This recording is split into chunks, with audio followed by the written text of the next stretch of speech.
नमस्कार, आप देख रहे हैं न्यूज़ गैलरी चैनल और न्यूज़ गैलरी समाचार पत्र। आज हम पहुंचे हैं रविंदर कुमार चौरान के एक संस्थान पे, कार्यालय पे। आम आदमी पार्टी के जिला अध्यक्ष, नाम और परिचय के मोहताज नहीं। मैं समझता हूं कि शायद 25-30 साल से सक्रिय राजनीति में अहम भूमिका निभा रहे हैं। दो बार के नगर पार्षद भी रहे हैं। रविंदर जी परिचय देंगे पहले और बताएंगे कि आम आदमी पार्टी के किस पद पर हैं, और उसके बाद उनसे प्रश्नों का सिलसिला हम जारी करेंगे। नमस्कार, आपके सभी दर्शकों को मेरा सबसे पहले प्रणाम। मैं रविंदर चौरान, जिला अध्यक्ष आम आदमी पार्टी शहरी। और आजकल हमारी आम आदमी पार्टी का जो टोटल संगठन बन चुका है जिला हिसार का, और सभी पदाधिकारी अच्छी तरह से आम आदमी पार्टी में अपने कार्य को पूर्ण रूप से आगे बढ़ा रहे हैं और पार्टी का प्रचार प्रसार और नीतियों का प्रचार कर रहे हैं। रविंदर जी, जैसा आप जानते हैं, लोकसभा चुनाव की तैयारियां हो चुकी हैं। संभावना कल दोपहर को आचार संहिता लग जाएगी। हर प्रदेश की अलग अलग तारीख तय हो जाएंगी। हरियाणा में आम आदमी पार्टी के उम्मीदवार कुरुक्षेत्र से सुशील गुप्ता जी घोषित हो चुके हैं। अन्य पार्टियों में भी अलग अलग रणनीतियाँ बन रही हैं। इस पूरी प्रक्रिया में मैं चाहूँगा कि आप बताएं, आप चूँकि राजनीति से पुराने जुड़े हुए हैं।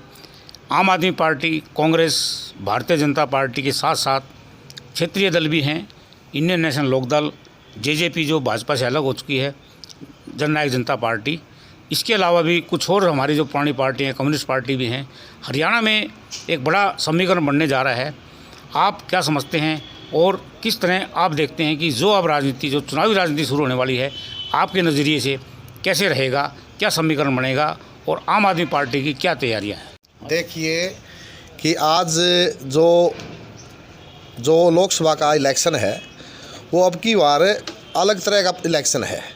इसके अंदर हमारी राष्ट्रीय पार्टी आम आदमी पार्टी अपने पूरे ज़ोर शोर से इंडिया गठबंधन के साथ लगी हुई है, क्योंकि हमारा हरियाणा के अंदर है जो कांग्रेस के साथ और आम आदमी पार्टी का जो इंडिया गठबंधन बना है, उसके उम्मीदवार हमारे सभी उम्मीदवार हैं। कुरुक्षेत्र नहीं, हमारे 10 के 10 उम्मीदवार इंडिया गठबंधन के उम्मीदवार बोलूँगा मैं। और हमारे सुशील गुप्ता जी भी कुरुक्षेत्र लोकसभा से इंडिया गठबंधन के ही प्रत्याशी हैं। और वहाँ से टोटली कांग्रेस हो या आम आदमी पार्टी के पदाधिकारी हों, सभी, मैं कई दिन 4-5 दिन अब किलायत में लगा कर भी आया हूँ, तो सभी गाँवों के अंदर पूरी लहर आ चुकी है। आम आदमी पार्टी या इंडिया गठबंधन कहें, वो उनके जितने भी प्रत्याशी हैं पूर्ण रूप से सहयोग कर रहे हैं। और आपको मैं बता दूं कि जो भाजपा ने 6 सीट डिक्लेयर करी हरियाणा की, तो इसका मतलब है कि 4 नहीं करी। इसका मतलब 4 पर तो हार ही चुकी है भाजपा। और ये जो 6 डिक्लेयर करी है, ये भी बहुत मूल्यांकन करके है। और उसमें भी एक करनाल की सीट पर सीएम का इस्तीफा दुआ के कैंडिडेट आया है। इसका मतलब है सीएम के बगैर इन पर करनाल में कैंडिडेट ही नहीं था। ऐसा भाव हो रहा है कि भाजपा घबरा चुकी है और अब की बार भाजपा तो गई, ऐसा लग रहा है। और सभी पार्टियां हैं ना, जितनी भी, बहुत ज़ोर शोर से अपना इलेक्शन उठाएंगी। अब रही बात उसके बाद चौटाला की, दुष्यंत चौटाला भी भाजपा और दुष्यंत चौटाला में कोई फ़र्क नहीं है। दोनों एक ही सिक्के के 2 पहलू हैं ये। अब इन्होंने ये कोई फार्मूला बनाया है, अब सरकार तोड़ के हम इनके वोट पाट देंगे इंडिया गठबंधन के और भाजपा वाले जिताए देंगे। लेकिन इनकी लोगों ने अब की बार सुनाई नहीं करेंगे।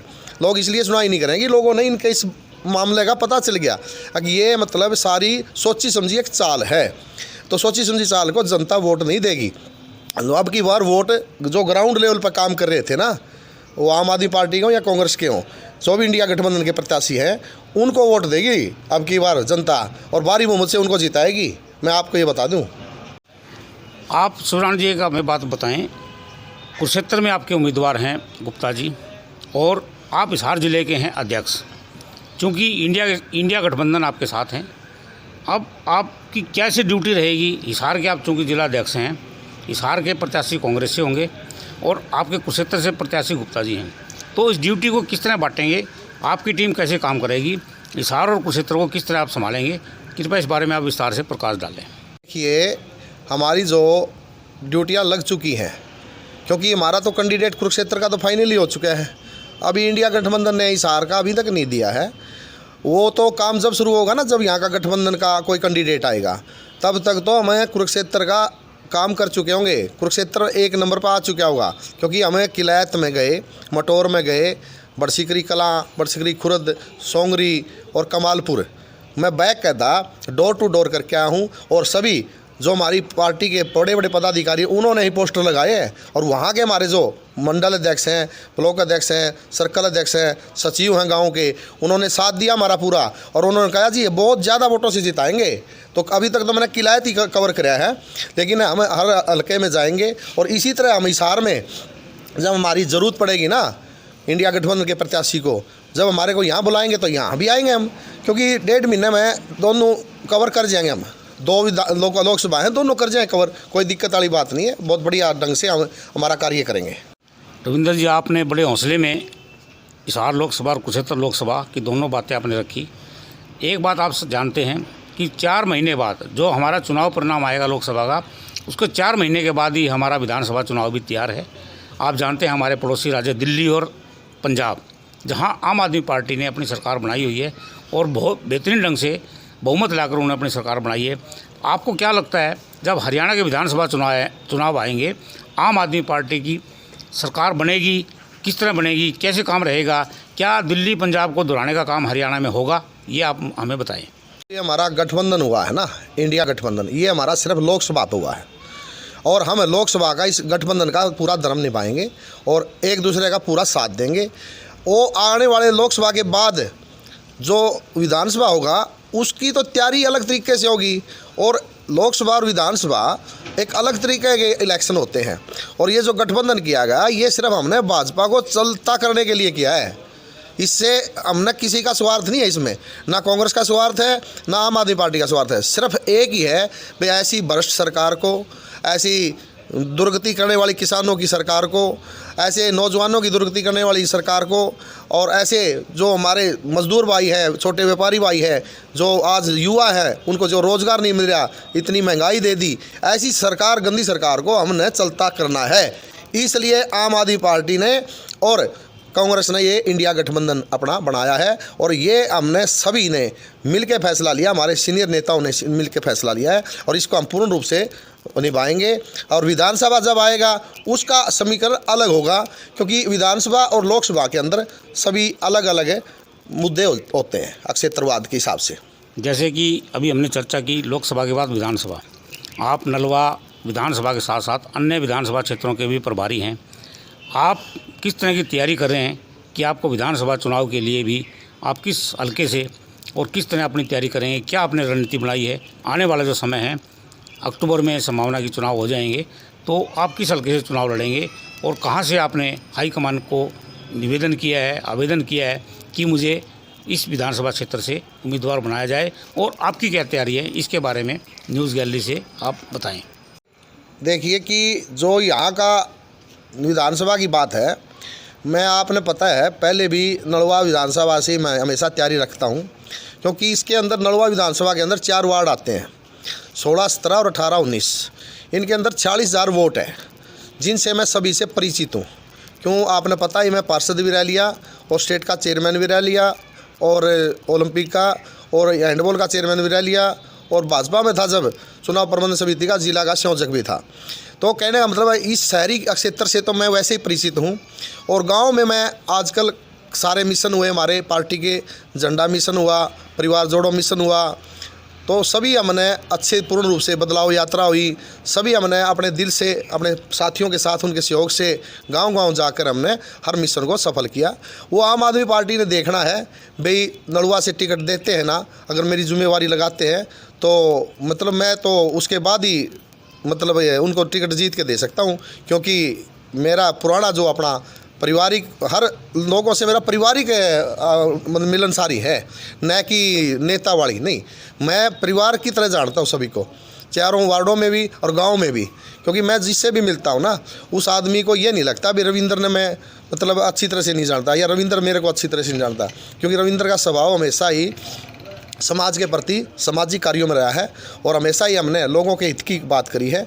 हमारे अंदर कभी स्वार्थ नहीं आया, ना हमारे को कोई खरीद सका, बहुत लोगों ने जोर लाए थे। इलेक्शनों के टाइम आपने पता भी है, तो हमारे को खरीदने वाला भी नहीं है कोई और ना हम बिकने वाले। हम अपना काम करते हैं सच्ची लगन, सच्ची निष्ठा और अपने मेहनत से करते हैं और उस चीज़ को सिरा चढ़ा के ही मानते हैं हम। हमारी एक ज़िंदगी का लक्ष्य है कठोर परिश्रम, कड़ी मेहनत, दृढ़ संकल्प। ये मेरे ज़िंदगी के एक सिद्धांत है। देखिए कि जो यहाँ का विधानसभा की बात है, मैं आपने पता है पहले भी नलवा विधानसभा से मैं हमेशा तैयारी रखता हूँ, क्योंकि इसके अंदर नलवा विधानसभा के अंदर 4 वार्ड आते हैं, 16, 17 और 18, 19। इनके अंदर 40,000 वोट है, जिनसे मैं सभी से परिचित हूँ। क्यों, आपने पता ही मैं पार्षद भी रह लिया और स्टेट का चेयरमैन भी रह लिया और ओलंपिक का और हैंडबॉल का चेयरमैन भी रह लिया और भाजपा में था जब चुनाव प्रबंधन समिति का जिला का संयोजक भी था। तो कहने का मतलब है इस शहरी क्षेत्र से तो मैं वैसे ही परिचित हूँ। और गांव में मैं आजकल सारे मिशन हुए, हमारे पार्टी के झंडा मिशन हुआ, परिवार जोड़ो मिशन हुआ, तो सभी हमने अच्छे पूर्ण रूप से बदलाव यात्रा हुई। सभी हमने अपने दिल से अपने साथियों के साथ उनके सहयोग से गांव-गांव जाकर हमने हर मिशन को सफल किया। वो आम आदमी पार्टी ने देखना है भाई नलवा से टिकट देते हैं ना, अगर मेरी जिम्मेवारी लगाते हैं तो मतलब मैं तो उसके बाद ही मतलब उनको टिकट जीत के दे सकता हूँ, क्योंकि मेरा पुराना जो अपना पारिवारिक हर लोगों से मेरा पारिवारिक मतलब मिलनसारी है, न कि नेता वाली नहीं। मैं परिवार की तरह जानता हूँ सभी को, चारों वार्डों में भी और गांव में भी, क्योंकि मैं जिससे भी मिलता हूँ ना उस आदमी को ये नहीं लगता भी रविंद्र ने मैं मतलब अच्छी तरह से नहीं जानता या रविंद्र मेरे को अच्छी तरह से नहीं जानता, क्योंकि रविंद्र का स्वभाव हमेशा ही समाज के प्रति सामाजिक कार्यों में रहा है और हमेशा ही हमने लोगों के हित की बात करी है। हमारे अंदर कभी स्वार्थ नहीं आया, ना हमारे को कोई खरीद सका। बहुत लोगों ने जोर लाए थे, इलेक्शनों के टाइम आपने पता भी है, तो हमारे को खरीदने वाला भी नहीं है कोई और ना हम बिकने वाले। हम अपना काम करते हैं सच्ची लगन, सच्ची निष्ठा और अपने मेहनत से करते हैं और उस चीज़ को सिरा चढ़ा के ही मानते हैं हम। हमारी एक ज़िंदगी का लक्ष्य है कठोर परिश्रम, कड़ी मेहनत, दृढ़ संकल्प। ये मेरे ज़िंदगी के एक सिद्धांत है। चुनावी चर्चा पे आपने विस्तार से हमें बताया। एक सवाल, अंतिम सवाल, पिछले 2-3 दिन पहले जो एक हालात हरियाणा में बने, खट्टर साहब का इस्तीफ़ा, खट्टर साहब की विधानसभा से इस्तीफ़ा, खट्टर साहब की लोकसभा से घोषणा, जेजेपी का अलग होना, उसी दिन जेजेपी की हिसार में रैली, ये जो सारे समीकरण बने, सुराण साहब हम ये पूछना चाहते हैं कि इसका फ़ायदा आम आदमी पार्टी या इंडिया गठबंधन को कैसे मिलेगा और भाजपा या जेजेपी को इसका नुकसान होगा, फ़ायदा होगा? क्योंकि आप राजनीतिक प्राणी जुड़े हुए हैं, छोटे से एमसी के चुनाव से लेकर और आपकी जो बड़ी तैयारियां हैं, आप भली भांति परिचित हैं। तो आप हमें बताएं, अभी 3-4 दिन के अंदर जो मामला हुआ जेजेपी भाजपा का, उसका किस पार्टी पे क्या असर पड़ रहा है और आम आदमी पार्टी इंडिया गठबंधन को कैसे फ़ायदा मिलेगा? देखिए, ये बीजेपी ने जो जल्दबाजी में एकदम वो कहते हैं ना कन्फ्यूजन में लिया हुआ फैसला है ये। कन्फ्यूजन इसलिए कहता हूँ मैं कि इलेक्शन नज़दीक हो और एकदम मुख्यमंत्री को चेंज करना, इसका मतलब भाजपा बुतास गई है, अपना हरियाणवी में कहते हैं ना भाई कमज़ोर हो गई है। उनके मतलब समझ में नहीं आ रही कि हम इलेक्शन को कैसे डील करा या कैसे आगे बढ़ावा, क्योंकि उनके पास अब नेता भी समझ में नहीं आ रहे, किस नेता को मुख्यमंत्री बनावा, किसको हटावा।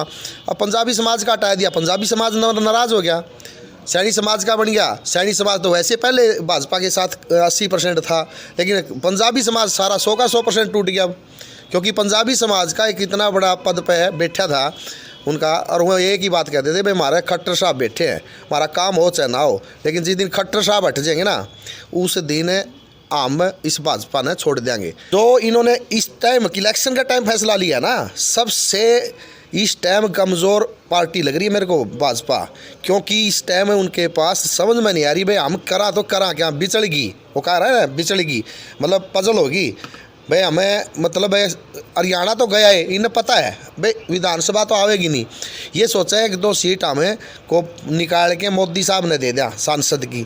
जब नू बताओ इतना बड़ा सीएम का इस्तीफा दुआ है के, और जब उसने करनाल से उठाया है, अब के वो जीत जाएगा? और वो खट्टर साहब दुगने वोटा धारेगा, बल्कि वो क्या बता थोड़े फालतू वोट ले जाता ना सिंह सैनी, क्यों वो फिर भी फील्ड में रहा था। खट्टर साहब आम आदमी से मिले कभी सीएम बनया पाछे? कैसे वोट दे देंगे लोग? वोट मिलते हैं जो आदमी ग्राउंड लेवल पे घूमता है, जो आदमी ग्राउंड लेवल पर नहीं घूमता उसको वोट नहीं मिलते। वो पहला ज़माना गया, दादा कह देंदा पोता लग सारे वोट ओड़े गेड़िया कर दे। ये वो टाइम नहीं रहा। ये तो हर आदमी जागरूक है, हर वोटर जागरूक है। भाई कौन आदमी हमारी सुनाई कर रहा है, कौन हमारे को मिलने का टाइम दे रहा है। और भाई जो किसाना की, जवाना की, पहलवाना की, और भाई जो ब्रैन माटी हुई है, जो उनको न्याय तो मिला ही नहीं, सिर्फ लाठी मिली है। और भ्रष्टाचार और या जो गरीबी बना दी आज के दिन हरियाणा में, जो सारी जड़ है ना वो भाजपा सरकार है। तो नेता बदलने से कुर्सी पे कोई वोट नहीं बढ़ते, काम करने से वोट बढ़ते हैं। काम भाजपा ने कराया को नहीं। और रहा दुष्यंत यो एक ही हैं।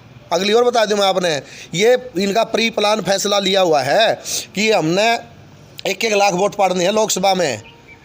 और जाट इतने बौड़े को नहीं, मैं आपने जाटा की बता दूं, ये जाटा वोट पाड़ने की कोशिश करेंगे दुष्यंत और, लेकिन जाट है ना अब की बार वहीं वोट देंगे जो वास्तव में सरकार अच्छी बने आगे आने वाला टाइम है। भाजपा को वोट नहीं देंगे, अब की बार इंडिया गठबंधन को वोट देंगे, मैं आपने बता दूं। अरे आप देख लेना, 1 सीट भी नहीं आती हरियाणा में बीजेपी की। इंडिया गठबंधन 10 की 10 सीट जीतेगी, ये आप आज मेरी कही याद रख लियो। ये थे रविंदर सवरान जी, आम आदमी पार्टी के जिला अध्यक्ष और 2 बार नगर पार्षद रहे। रविंदर सवरान जी ने इंडिया गठबंधन आम आदमी पार्टी की तैयारियों को लेकर चर्चा की। उन्होंने बताया कि भाजपा और जजपा का जो गठबंधन उठा है उनको कैसे इसके परिणाम भुगतने पड़ेंगे। और उन्होंने अलग अलग विषयों पे, किसानों के मुद्दे पे चर्चा की, उन्होंने मजदूरों के मुद्दे पे चर्चा की। मैं न्यूज़ गैलरी की ओर से मनोज इसारी और मेरे सहयोगी दीपक जोशी रविंदर सवरान जी का आभार व्यक्त करते हैं, जिन्होंने अपना कीमती समय निकालकर हमारे से बातचीत की। मैं धन्यवाद करता हूं न्यूज़ गैलरी का, जो आपने अपना कीमती समय देकर और हमारे विचार मतलब लोगों तक पहुंचाने का काम किया। और मैं यही कहूँगा कि आप ऐसे ही लोगों की आवाज़ उठाते रहे और आपका चैनल भी दिन दुगनी रात चुगनी तरक्की करे। नमस्कार।